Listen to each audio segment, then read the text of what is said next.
Brothers and sisters, when we open the words of Paul in Ephesians 5 verses 21 to 33, we are not simply reading about marriage roles or cultural customs of the past. We are encountering a vision of life that redefines what it means to love, to lead, and to live in unity. Paul paints for us a picture of marriage, not as a battlefield of power, not as a hierarchy of worth, but as a living reflection of Christ and his church. Paul's call is radical: submit to one another out of reverence for Christ. This submission is not about weakness, nor is it about control. It is about strength expressed in humility, authority expressed in service, and love expressed in sacrifice. Wives are called to respect their husbands, not as an act of inferiority, but as an act of reverence. Husbands are called to love their wives, not with empty words, but with the same sacrificial, self-giving love that led Christ to the cross. This is not a command for domination, but a call to transformation. Marriage, Paul says, is a mystery. It is more than a contract, it is a covenant. More than a partnership, it is a parable.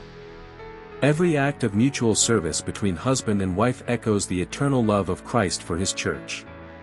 Every choice to honor, to respect, to forgive, to yield, these are glimpses of the gospel made flesh in our homes.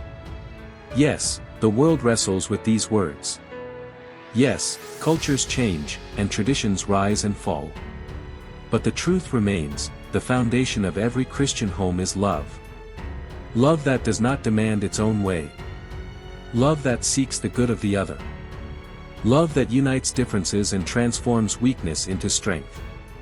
So let us not shrink back from Paul's challenge. Instead, let us rise to it. Let us walk in love, as Christ loved us and gave himself for us.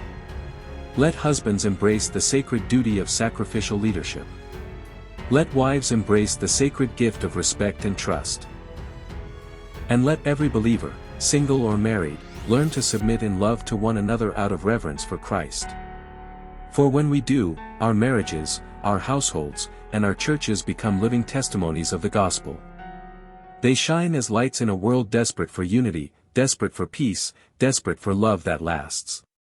So I urge you today, embrace the mystery, embody the love, and live the unity. For in doing so, we mirror Christ himself.